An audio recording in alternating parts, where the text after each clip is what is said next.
What's up? What's up? How are you? How are you?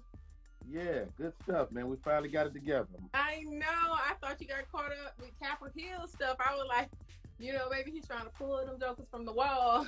Man, I don't know what I'm sitting here catching up on some work and stuff, Yeah.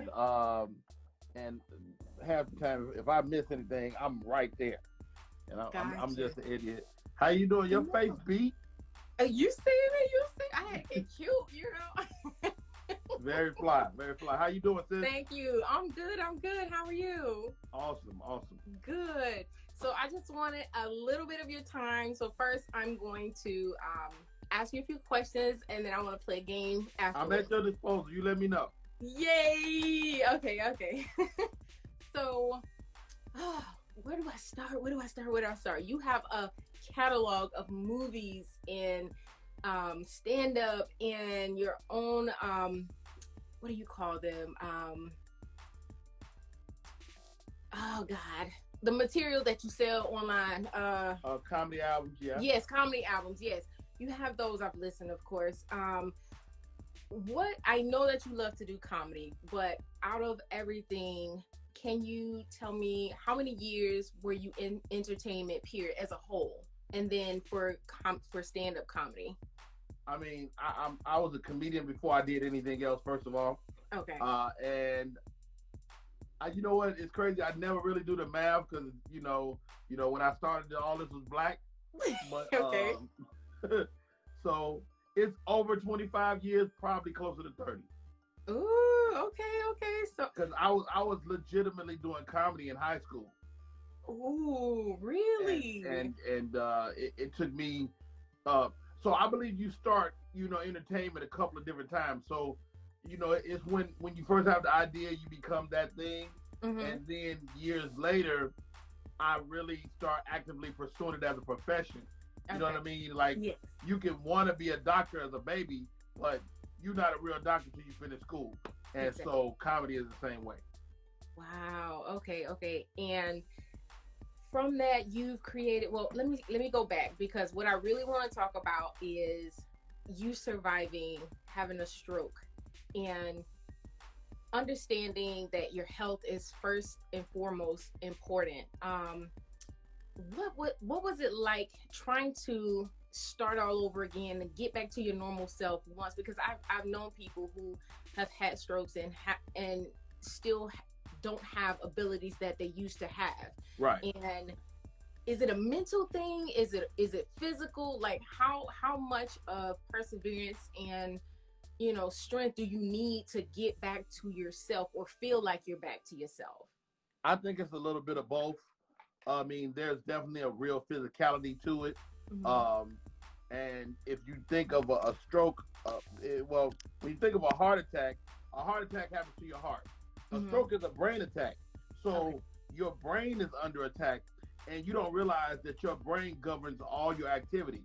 So, I mean, we're constantly thinking, like we're talking now, but your brain is actively working overtime. Like, you're processing what I'm saying. You're thinking about your next question. You're doing that. You're listening, and that all takes a lot of energy. And so, it was definitely an ordeal in terms of navigating it. And but I'm one of the lucky ones that get to come on the other side and talk about it. So it's a big old blessing, man. And sister, hey Tara Bennett, since the stroke, I'm almost 4 years removed now, and I'm able to walk on stage. I'm able to talk and have a conversation with you, and I don't take it for granted. Absolutely. And I know from that situation, your next stage was at the hospital, right? It was at the hospital for the people who took care of you. Yes. Yeah. So, well, that was while I was in the hospital. So, like, I was a different patient for them because, well, I got my care at the VA. I'm a veteran. Okay. And so, they try to prepare you for your life going forward. And so, once they became aware that I was a comedian, they was like, okay, let's work towards you being able to perform. Right. And so I performed in the conference room of the hospital. I put my little jacket on and my hat, and I still had some deficit at that time. So my left side was still a little contorted. and and it was a ray of light for me personally because your mind has to be clicking, and as a comedian, I got to be thinking, the whole time, and having a stroke affects your ability to do that, and so just the fact that I was able to get through that set, it was a ray of hope, a light for me. Awesome. Now, I also read, which touched me first, you were still able to keep your sense of humor. You said, God, you could have just texted me this stroke thing. Like, I'm sitting there like, in a situation, like that to me tells me it's deep down. It is something that you have. It's not going anywhere no matter what. Like, you still had a sense of humor with God even at that point. I was at the point, right? So I'm while I'm in the hospital, I'm in a wheelchair, and I'm like, how am I gonna make this funny? Because I know people are gonna be looking for that for me. And to be honest, I never really contemplated my mortality. I didn't think I was gonna die, but I at the same time I was like, I know I'm gonna need to make people not feel sorry for me. Right. So I didn't want that. So I had to figure out a way to communicate what I went through without getting that feeling. And so I'm a good comedian. So I began to find the funny in it, man, and it helped me get out of there. Absolutely, absolutely. And that's one of the things that you said. Great comedy always comes from an honest place. I've been told that more than once. Yeah. For starting comedians, what would be, especially knowing how to tell your story from an honest place, what would be advice from that? I always tell young comedians is just be funny first. Don't try to have a point of view and be all elite. Just be funny. And once you know how to be funny, then that opens you up to the next phase, which is finding yourself and finding your voice. And then you find your voice, and then you learn to do you everywhere. And if you can do that, and even before that, go on stage to see if you love it. Because if you love it, you can always, make it work. Cats are like, hey man, I think I'm funny. I want to be a comedian. Well, go see if you love it. Then come back to it, talk. Okay. And from your situation with the stroke came your tour, Fast and Furious. Can you explain the FAST acronym for strokes? Absolutely. FAST. FAST is the acronym the American Stroke Association uses to identify strokes. So if you're with someone or even yourself and you notice face drooping or arm weakness or speech slurring, then it's time to go to the hospital, FAST. And so there are people that have these things happen and they don't know. I didn't know. Right. And so it really became important to me post stroke to really communicate what that was, and I've become an advocate, of one of those people that knows how to deal with it. One of my buddies was having a stroke, and he called me. He's like, Rodney, he said, man, I think I'm having a stroke. I was like, how you feel? And he told me. I was like, go to the hospital. And so and we may have saved his life, and his stroke ended up being really mild because he got to it quickly. Wow, that's awesome. Okay, so I know you've done work after that. Most recent project, Coming to America 2? Yes. Oh, can you tell us a little bit about it? I know you can't give like too much detail. Man, I mean, how about this? Okay. The reason I do comedy is Eddie Murphy. Oh, see, I knew I loved you. I knew it. The reason I do comedy, I was a kid and I saw that man on TV and I was like, that's it. That's what I want to be. And so I saw him, and to walk on the set, a movie set, and Eddie Murphy go, hey, Rodney Perry, how you doing this morning? Crazy. So I'll give you a quick story. So okay. I audition like everybody else, and I get auditions all the time. I get auditions all the time. So I auditioned for a movie called The Quest. Okay. The working title of the movie was The Quest. auditioned for the quest. It wasn't a lot of lines. It was like 1 or 2 lines. I auditioned, and you do the audition and you forget about it. Right. Because most of the time you don't get it. And I get a call about a week later. My agent like, yo, Rodney, you booked the quest. I'm like, okay. So when does it work? She said, why are you not excited? I was like, I'm excited, but I'm working. So when does it work? I might need to move something schedule wise. She said, Rodney, you booked the quest. Okay. When does it work? Right. She said, Rodney, the quest is coming to America too. Oh.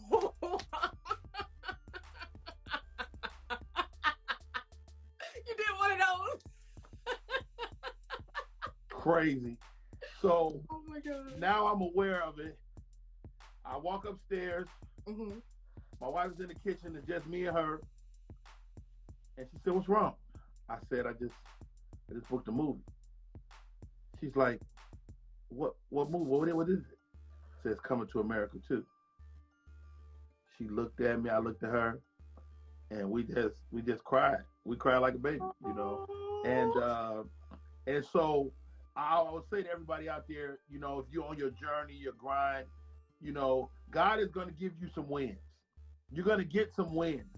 And now between those wins, maybe you lose here and there. Maybe you got some smaller wins. But along the journey, you're going to get those wins. So just be comfortable knowing that a win is coming. And I look back at my life, and I've always had these wins, whether it was touring with Sandy Entertainer or George Lopez, or booking my first movie, Johnson's Family Vacation, or getting the Monique Show, or booking the Medea's Big Happy Family with Tyler Perry, or just now getting it Coming to America too. Those are wins. But between all those wins are losses and little wins and your health scare, and so all that stuff happens. And I don't know. I think God must like me. I think He loves you. Oh my God! That story touches me. I'm telling you, like, it gives me hope. I'm in tell that story to stop touching me, because I don't like it. Story just touching people. I'm serious. I love Eddie Murphy too. Like, seriously, that's one of my goats. Like, for real. Yeah. Maybe later I'll give you another story, but it definitely, that is something that I aspire, especially in the future. Not sure how much in the future, but wow. In the future. So yeah, congrats on that. Wife. Y'all had a moment together. I love it. Right. Okay, so next, do you still have your improv classes? I do. I'll be going into a class at the end of this month. My first class of 2021. And so what happened when the pandemic hit, me and my partner over at LS Studios, Louis Stansel, we was like, yo, how do we do these classes? Because everything was live. Right. And he was like, right, we got to go virtual. And I had been considering doing my class virtual anyway. Mm-hmm. And when that came about, I was like, you know what? Let's go. We had no choice. And there were still actors, still comedians, and still people that wanted to take these classes. So it worked out. And I even added a class. I do the improv workshop, but I also do another class I call Motivating the Actor. And it's all motivation. It's all showing you how to navigate between the winds. I'm gonna need to take those classes. I guess. Definitely, I want to take the classes. How long is the program for? Like 5 weeks. 5 weeks. Okay. 5 weeks. Okay. That's not bad at all. That's 5 weeks right here, 8 to 9:30. 5 different nights, and we work it out. And what I tell people is, like, I'm not here to teach you improv. I'm here to help you trust your choices. Mm-hmm. So as you navigate this life, the better you trust your choices, the better you are at everything. Got it. Absolutely. That's a free class. You can go. You might not even need it now. I'm pretty sure I would. Also, have you had mentorship where you mentored comedians or actors in the past or even current? I kind of always kind of do that, and I mean, not even to toot my own horn, but I have some great comics stop and give me game, and so I don't know if I call it mentorship, but if you want some game, if you ask me, I'll give it to you. I got on the phone with 3 comics yesterday that was trying to figure out, their journey, and we just talked it out, And so Janzy Brown, great comedian, once told me, he said, comedians they don't want your money, they don't want your jokes, they just want some time. If you can give a comedian your time, you do service to the game. And so I'm willing to do that because people did it for me. Right. And in regards to how after your improv class for the 5 weeks, is it inclusive of being on stage, or is it after the course is done? I mean, it's kind of over. I mean, I have comedians I got people I can't get rid of. They're gonna take the class 5 times, and I was like, go live your life. They want to stay connected to me, but I tell them it's not me. It's just the moment that you're enamored by, and so like your journey to success doesn't require me. I'm just a vehicle for the word at this moment, and so. But I used to not let them come back, but now I let them return if they want to come back if they feel like they get more out of the class. Yeah, absolutely. Okay. Let me see. I think that's all the questions that I have. I do want to play this little game to see how long we can hold it. So I saw an improv comedy game called 1 for 1 or something like that. You say a word, I say the word, but I want to do 2 for 2. Whereas I say 2 words, we make a story on and on until, whatever. Okay, let's go. At the end, to test my improv skills. Because test me too, let's go. Okay, so, let me see. Okay. We thought they were going to the beach, but they went to the store instead of partying with strippers. And the owners took their dollar bills. No, that's 2 words. No, that's 2. You got it right. Yeah. The owner took their dollar bills and threw the girl a party. But her husband said, "You will stop playing with me and my brother's friend because he really likes tacos and sausages with pico de gallo." I don't know if there's 2 words in that. I don't know. I think that's good enough. That was good. That was hot. I like that 2 words. Thank you. Well, thank you so much for your time. I do appreciate you very, very much. I do. I don't take this time for granted. I will be hitting you up about those classes though, because sis needs them. I got you. We got a discount for you, $50 discount for you and anybody that comes through you. And I got to talk about my book. It's Rodney Perry Moments on My Journey.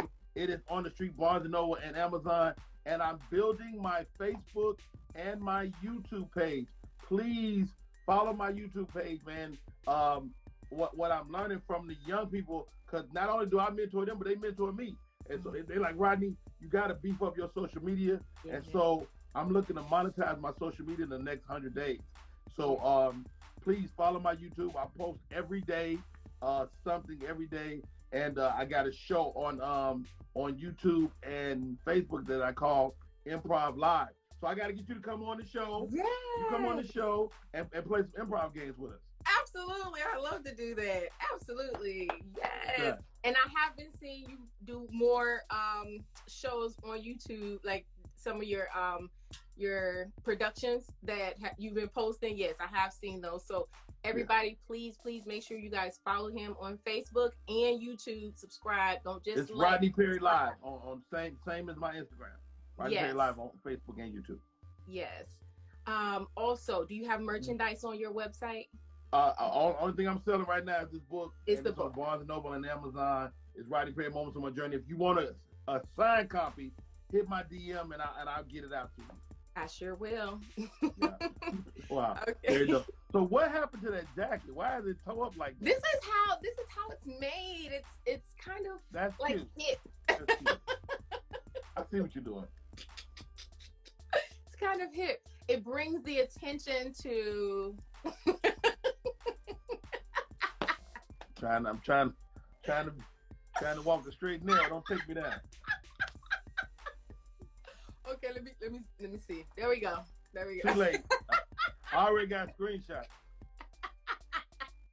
You know those screenshots are golden.